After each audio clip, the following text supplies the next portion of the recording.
Hei og velkommen til online fotokurs. I denne videoen viser vi deg vårt læremiljø.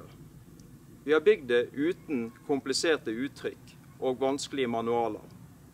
Vi har gjort det på den folkelige måten, med gode illustrerende eksempler og motiverende eksempler. På den måten lærer også du å ta magiske bilder. Jeg lovde deg 5 tips for å kunne bli en bedre fotograf. Og det skal du få. Jeg tenkte faktisk å begynne med det 6. tipset. Og det aller viktigste du gjør nå i starten, det er å få en oversikt over selve prosessen med det å ta bilder. Hvordan kan du gjennom flere ulike trinn påvirke utfallet av bildene dine? Og det aller viktigste jeg kan si til deg innledningsvis nå, og det heter ta kontroll over prosessen. Fotografering er nemlig en prosess. Og det er det viktigste tipset du får ut av de tipsene som jeg skal gi deg nå. Og det er også det viktigste rådet jeg kan gi deg som nytt medlem i klubben. Engasjer deg i aktivitetene. Tenk igjennom og planlegg. Ta kontroll over din egen prosess og din egen utvikling, både som fotograf, og ta kontroll over prosessen for hvert enkelt bilde du skal ta. Det handler om når du skal ta kontroll, det er at du skal utvikle deg fra å være en som knipser bilder når du ser noe du har lyst til å ta bilde ut av, til en som tar kontroll og utvikler de bildene som du har planlagt, i mye større grad.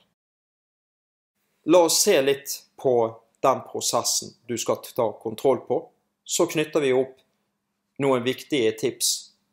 Tips som jeg bruker hver dag til den prosessen. Her ligger jeg og slapper av, drømmer meg bort. Jeg er på Dovre og ønsker å ta bilde ut av en moskus.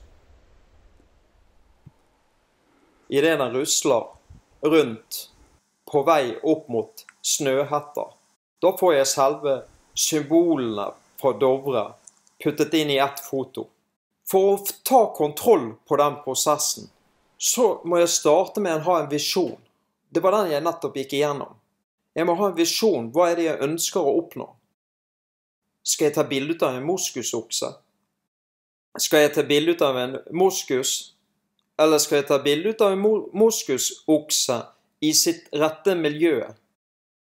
Og få det til å fremstå som selve symbolet for Dovre, med Snøhetta i bakgrunnen, og selve oksen i forgrunnen.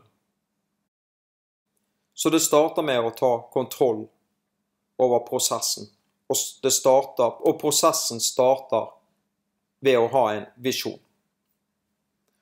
Og slik så visjonen min ut. Her ligger moskusen, med Snøhetta i bakgrunnen. Det var dette jeg ønsket å oppnå. Så tips nummer 1. Ha en klar visjon for hva du ønsker å oppnå. Og prøv å utfordre deg selv når du skaper den visjonen. Det er der du starter med å lage magiske bilder. Du starter med dine egne innstillinger, ikke kamera sine innstillinger.